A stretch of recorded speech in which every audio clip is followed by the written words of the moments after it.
What's happening? Of course, you know it's your boy B-Hop Radio Shouty, and as always, I got my podcast partner off in this thing, OG Gangsta Wicked, a Ghetto Mafia. What's good with it, Wick? I mean, you done put the spit on the eyebrow to everything. You done put the spit on the eyebrow. You done arched them. That's old school. I understand that. My mama used to do that. Come here, boy. Ugh. Right there in front of everybody at school. Nah, I mean, if your mama didn't wash your face with a little spit, she didn't love you. That's just real, okay? Because if you a black boy, you was going to be ashy leaving out that damn house at least 3 times a week. That's facts. Yeah, but yeah, man. I mean, everything's good on my side. What the hell's going on your side, Wick? Man, I'm feeling good, man. I saw you this weekend. Mm-hmm. You shine this weekend. I said when I come in here, man, I gotta give B-High his roses, man, his flowers, man. Hey, this nigga. I'm seeing you up on, Hot 107.9 had, a birthday bash for the ages. Yeah. We're talking 25,000+ My God. people there. I mean, they had all the legends perform. Pastor Troy and Lil P. Yeah.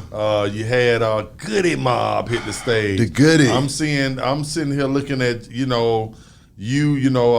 bringing out my favorite young artist, Lil Durk and Baby. Oh man, right that was now, crazy. We talking about everybody in there with the phones lit up. It's looking like we had, year 5056. Exactly. Yeah, I'm seeing you high fiving with Moneybag Yo. You know what? And I was with a couple of my partners, and I said, I know that guy. No, I'm serious. I was like, I was proud. A little tear came behind. I said, you know what I'm saying? I know this guy. Hey, man, birthday bash was off the damn chain, man. The 25th anniversary, they brought everybody out. We took over the old Turner Field with that thing. Mm-hmm. I mean, Lil Baby did his thing, Moneybag Yo. The Migos did their thing as always. Who was Beat the one King with the yellow hair, that female? Now, at first, when I first saw it, I said, it ain't Megan Stallion. It ain't Cardi. I'm trying to... That was Dream Doll, man. Is that who that was? Out of New York, man. She's so fine. I mean, she was cool as hell, too. I actually had the opportunity to interview her before the show. Okay. And I mean, she was one of the most down-to-earth artists I've ever seen in my damn life, man. I think she's going to be big. I think she's going to be... Wow. She on that song with Erica Banks, Toot That. Toot that thing, Oh, that's her. Yeah, she on that song with Erica Banks. Okay, well, good job. Well, she kept me... She kept me looking like this. Oh, Wick, now you know. I got my head popped, something about my old lady by looking at that thing right there. But it was it was impressive to just see, because that's the biggest show since COVID. Yeah. Since the, real. we don't came out of the restrictions. Exactly. So to see all the love with no incidents. Exactly. And it kind of rained, but the rain only came just enough to cool everything off. Exactly. So it was almost like it was perfect. It was. Yeah, so it really was. Man, I want to say salute to 107.9, man. As always, man, the fam. You represented the city well. Appreciate it. The station represented the city well, and all the artists that came out, even though I wasn't there. Well, see, you would have been there if you would have answered your phone. B-High, you told me you was coming to get me. Don't get me started. You had me waiting outside. No. I ain't even about to go through this with you right now, Wick. I ain't about to go through this. The folk wanted you in there. But see, this is what killed me. I'm looking at you on there and I'm saying, this is my guy. I'm tapping everybody. Look, this him. You know what I'm saying? Look what I know him. That's the guy I be on the show with. And then I come in here today and you return right back to the buffoonery. The baboons. I'm just glad you used buffoonery because it sounds like you just want to say a mandrill monkey. They're the ones with the color in the face. I come back in here and you go right back to the buffoonery. Well, no, Wick, because we tried to have a peaceful conversation about production and stuff like that. Exactly. And from that interview I just did with Crunchy Black, which is going crazy right now. Salute to that boy Crunchy Black. He said something that I thought was debate worthy, and I kind of sided with him on it. And when he said that DJ Paul and Juicy J are two of the greatest producers of all time, I had to agree with him on that. Two of the greatest producers or the greatest producer, because that little niche makes a difference. Now, anybody, we could be You know, Charles Barkley was one of the greatest power forwards of all time. Well, I'm gonna go out on a limb, Wick. I'm gonna go out on a limb, and I'm gonna slide to the hip hop greatest producers of all time. And see, that's what I'm talking about. That's why I'm gonna go out on a limb with it. See, and that's what I be talking about with you, B-High. You know, we had a great weekend. I'm looking at you shining. You got your little Hawks throwback jersey on. Which I don't know who number 25 was. Birthday badge 25. Oh, is that what that meant? Yeah, okay, I thought it was John Concack or somebody. But you got your 25 jersey on. I'm looking Kevin at Willis. you shine. Then you come in here and you say just something retarded. Well, no, I mean, the only reason why I had to ride with Crunch on that is because of the Oscar. I don't know anybody else that's been a producer that's won an Oscar. Crunchy is gonna say anything. Who was Crunchy with? Family, I guess. Who was Crunchy signed to, doing his records with? Where's Crunchy from?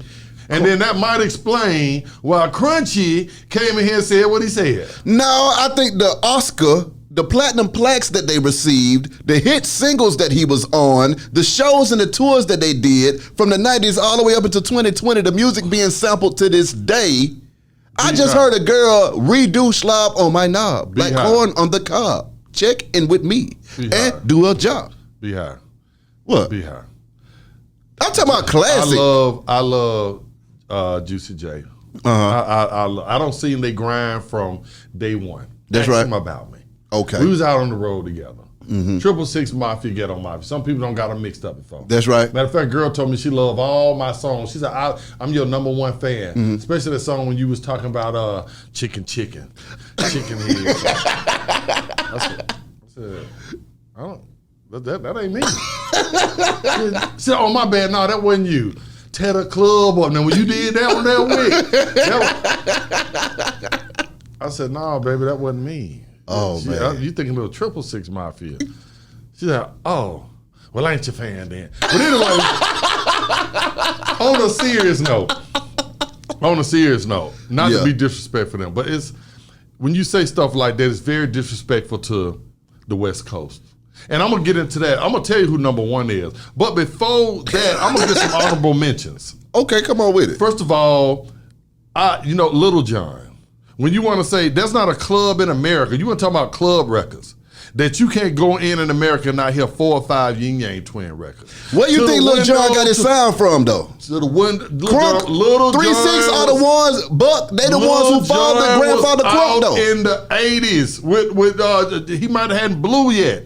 He was out in the 80s with So Def. Check his resume. He didn't just start. That was bass music, but the music that put Lil Jon all the way up on the map was the music that was similar to 3-6's Crunk music. Okay, but it was Crunk music, but it was Buck music. Maybe the track a little bit. I'll give you this. I'll give you and that. I love Lil Jon. Now, don't go there with me. I'll give you that. What my point before you interrupted me was that's not a club that you can go in America, not hear 3-4 Yin Yang Twin records, Young Blood records, Usher. I mean, the list goes on and on. I mean, Lovers and Friends. I mean, Jeezy. Everything that this man done did. But you know what? For the sake of argument, I'm gonna give you Juicy J them over Lil Jon. They won that one right there. I give you that. Okay. I could throw Dallas Austin in there. We can't even go on the list of records, but since he is a little bit more R&B and pop, you'll be able to argue, well, I'm saying, hip hop music. So that'll disqualify him, even though he has one of the ghosts as well. Records, I mean, he's crazy. A lot more credits to his name. But see, if you want to go hip hop. Everybody got something to say, but nothing comes out when they move their lips. Motherfuckers act like they forgot about Dre. How can you sit here with a straight face and say anybody other than the billionaire himself? Listen now.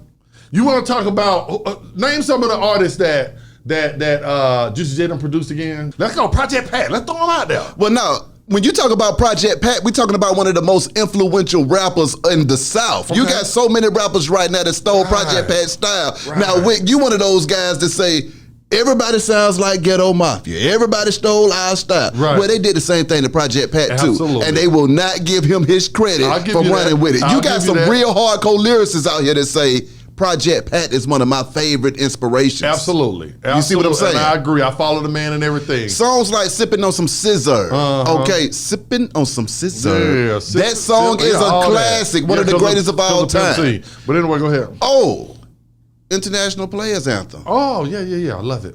Outkast. UGK. UGK. 3-6. 3-6. We never saw all three of them on a song together until then, and that's one of the greatest songs of all damn time, sir. Right. All that's fine. Also, Hard Out Here for a Pimp. Hard Out Here for a Pimp. Hey man, they won the Oscar for that thing, Wick. You see what I'm saying? How many Oscars does Dr. Dre have? That was because of the movie, first of all. Now, second of all, let's get into it. Let's get into this. 5 of the top 10 richest rappers come from Dr. Dre, first of all.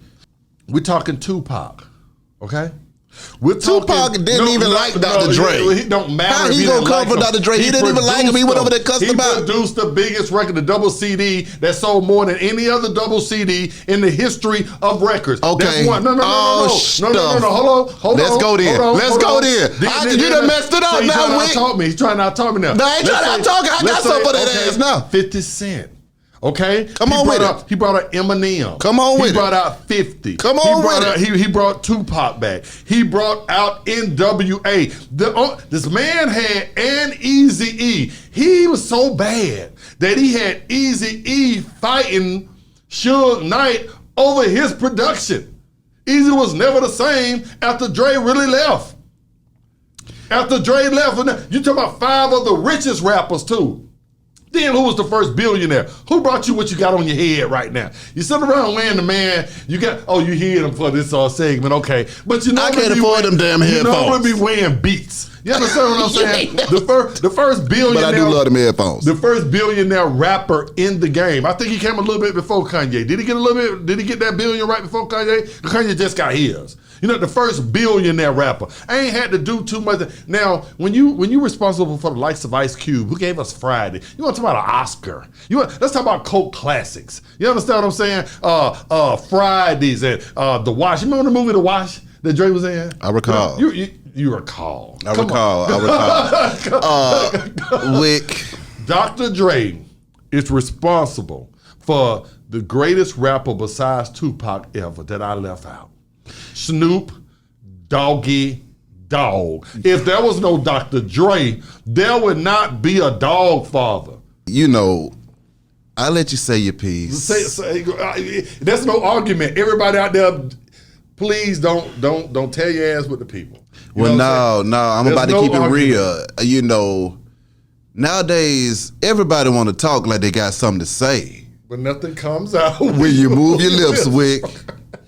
But motherfuckers told you to go see? Like they forgot about that nigga Daz or Scott Storch. Those are the ones that were producing your favorite tracks that you were hearing from Dr. Dre. I can come in the studio and be like, that sounds pretty good. Give me that. Let me put that on Tupac's album. That sounds pretty good. Let me give that to Eminem. They don't produce every single track. You don't think they had other? Don't get some of these producers that worked up in their camp to come out and say, "Oh no, player, he didn't produce every single track." Every artist. Then what's our argument then? What we gonna be our argument? Who can take the credit for the most stuff they ain't do?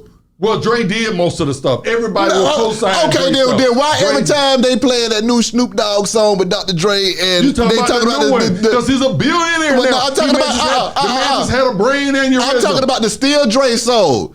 Do do do do.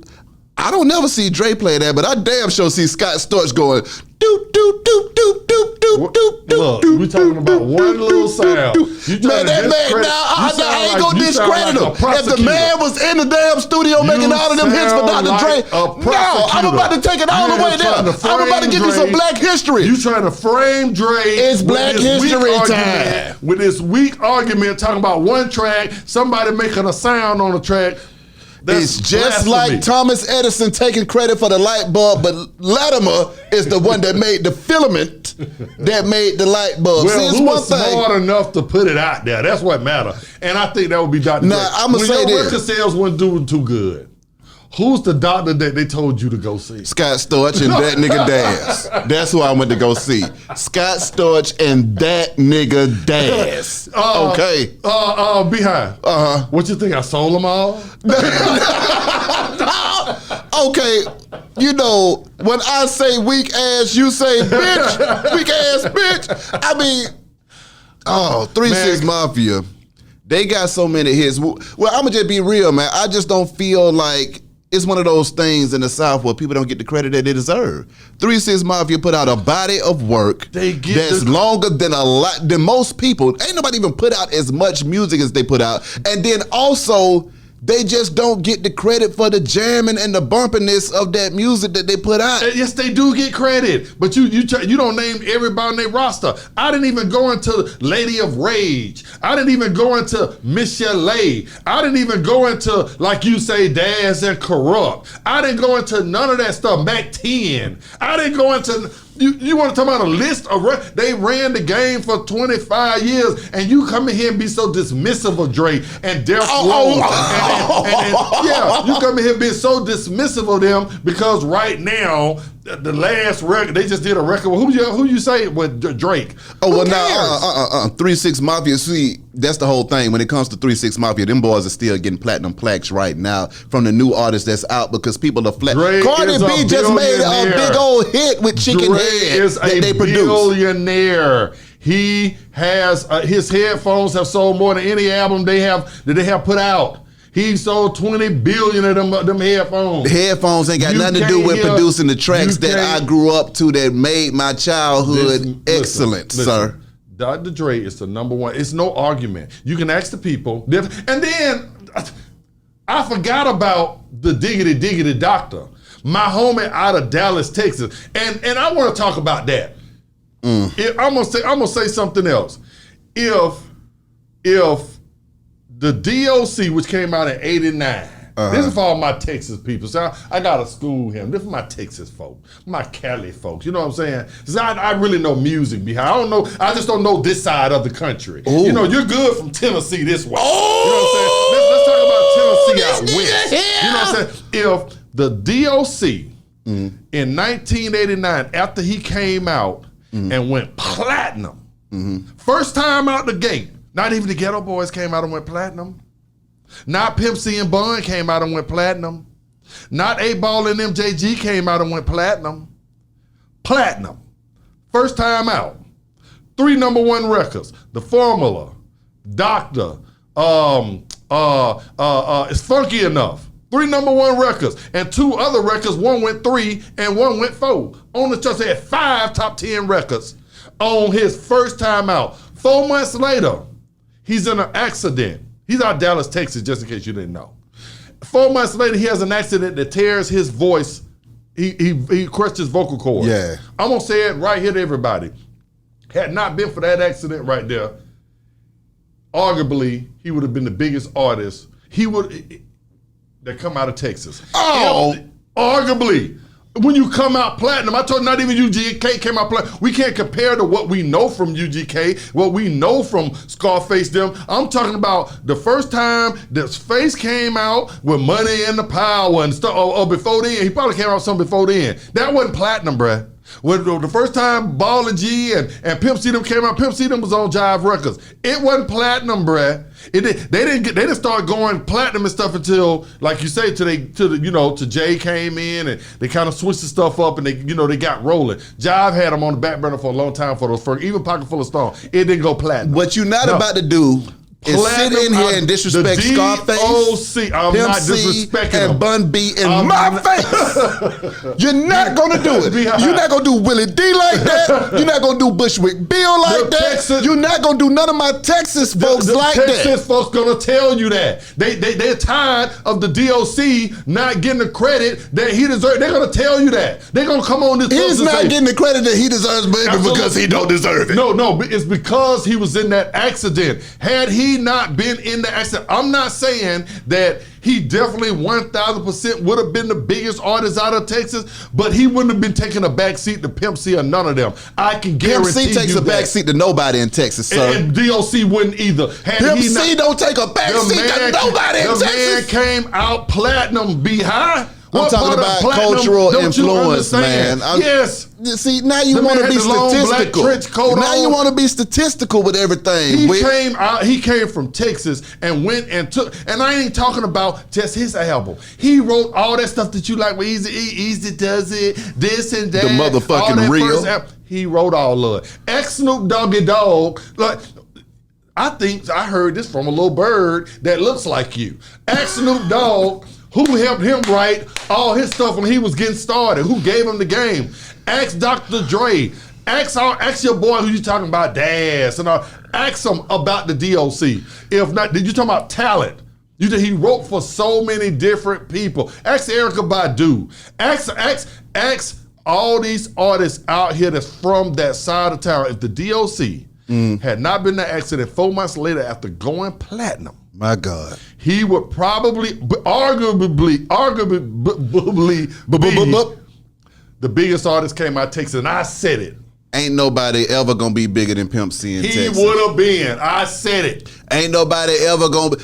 If Pimp C didn't die, he would have just went so stupid. I'm not saying he wouldn't. I'm not saying that Pimp C. But even still, he was never bigger than what Pimp C was. He came out platinum. He was bigger than Pimp. What are you talking about? What did you mean he was never bigger than Pimp C? I'm talking about cultural impact. He had the impact.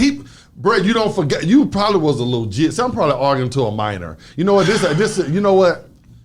I'm arguing. I was born in '83. I'm arguing with a minor. I was born in '83. All I know about the D.O.C. came out in '89, so you were 5. So therefore, you don't remember the impact. If you were born in '83 and his first hit came out in '89, then it don't count in my book. The bottom line is UGK, the Ghetto Boys, Scarface, DJ Screw, all-time great. Michael Watts, all-time great. All of them.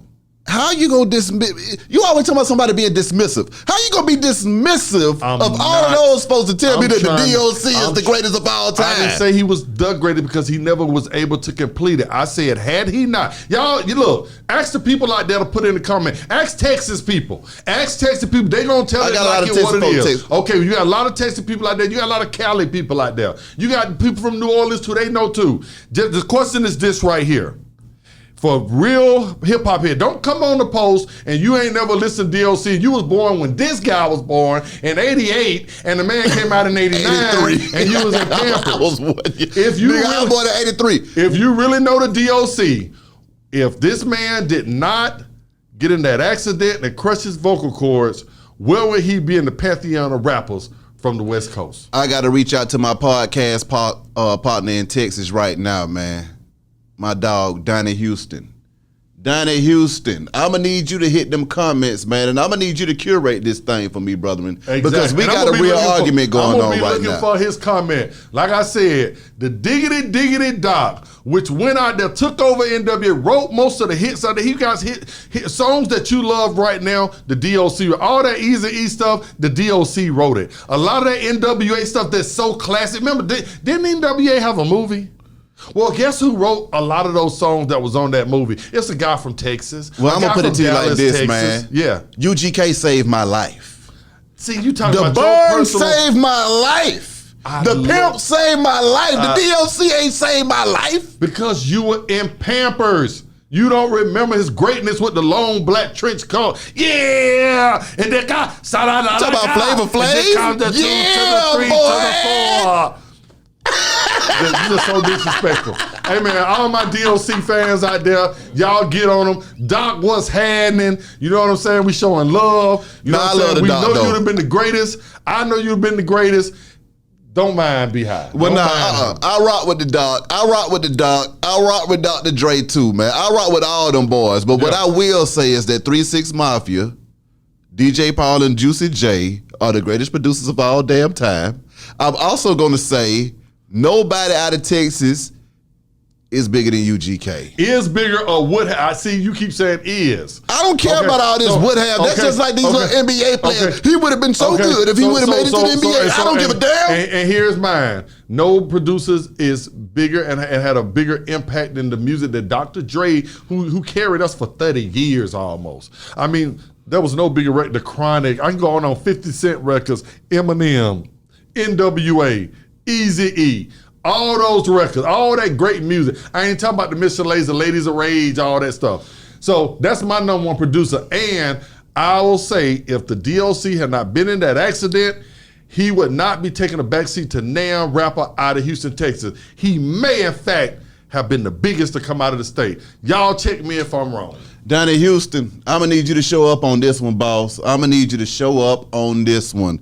But with that being said, OG Gangsta Wicked, how you feeling over there, man? I mean, it's just another angry ass debate we just had to have today. You done already pissed me off. Well, like I said, it was a great debate to me. You know what I'm saying? I'm still glad I saw you this weekend, man. You know what I'm saying? You know, I still gonna tell everybody, you know what I'm saying, you my big little bro. You know what I'm saying? But you dead wrong, you know what I'm saying, on your 2 arguments today, and you lost, and the people are going to let you know. It's simple as that. They're going to let you know that Dre is the best, you know, of all time when it comes to producing and the roster and the groups that he produced, and people are going to tell you that you are slipping on the diggity dog. Well, see, now, what they're going to say, they're going to hit the comments, they're going to say, yeah, you're right, Beehive. That nigga Daz did produce a lot of that stuff that Dr. Dre takes credit for. And then they're going to also say that Scott Storch produced a lot of stuff that Dr. Dre takes credit for. What you're always trying to do is you trying to tell the truth. I'm always trying to tell the damn truth. What's wrong with me telling the truth, nigga? EJ, you see how he got a lot of the politician in him. He trying to mold the conversation. No, I ain't trying to mold no conversation. Say. What he's saying is, hey, y'all say that. I'm just giving them the facts. Y'all say that now, please. Y'all say that. You did my show. Say that Dre didn't do all the track. Dre. First of all, the people that watch this show got their own minds. This ain't no. I can tell you right now, the people that watch this show is not part of the go along, get along. They trying to get along with me and all of them damn comments. I can tell you that right now. Well, we gonna end it at that then. Dre and D.O.C. and you got 666 Mafia and Pimp C them would have been way bigger. Hey. Hit them comments, join the debate, man. Holla at your folk, Beehive Radio, shout it. OG Gangsta Wicked, the Ghetto Mafia. Hey, man, ain't you going on tour and all that good stuff? Do you need to let these folk know where you going to be at or where to find you? I got Wicked Truth TV. That's all I'm worried about right now, man. Hey, talk to me about that thing going up because they interview with KB. Speaking of Texas, man, he was in Texas with Bushwick Bill getting kidnapped every 5 minutes. Yeah. KB, what up, though? I read that man at the gas station the other day. Yeah. KB, man, that's my homie. A lot of people are glad I brought KB on because a lot of people like this music. A lot of people like this music, but hadn't seen his face before. Yeah. So I'm kind of trying to do what you have done with me, Beehive. Give back, pull some of the brothers up that have made good music, that have contributed, that have been kind of, forgotten about. Yeah. You know what I'm saying? So I'm just, I'm passing it forward, bruh. That's what we supposed to do. And that's what we all supposed to do, man. Stack said what's happening. What up, no Stack? You know what I'm saying? Everybody that watched the show, you know what I'm saying, they respect and look up the Beehive because you are pushing the culture forward. And since you are doing that, it obligates me and the people that I deal with to do the same thing. Fucking right. Beehive Radio, shout it. OG Gangsta Wicked. We'll be back at it later on this week, man. Holla at you, folks. We gone.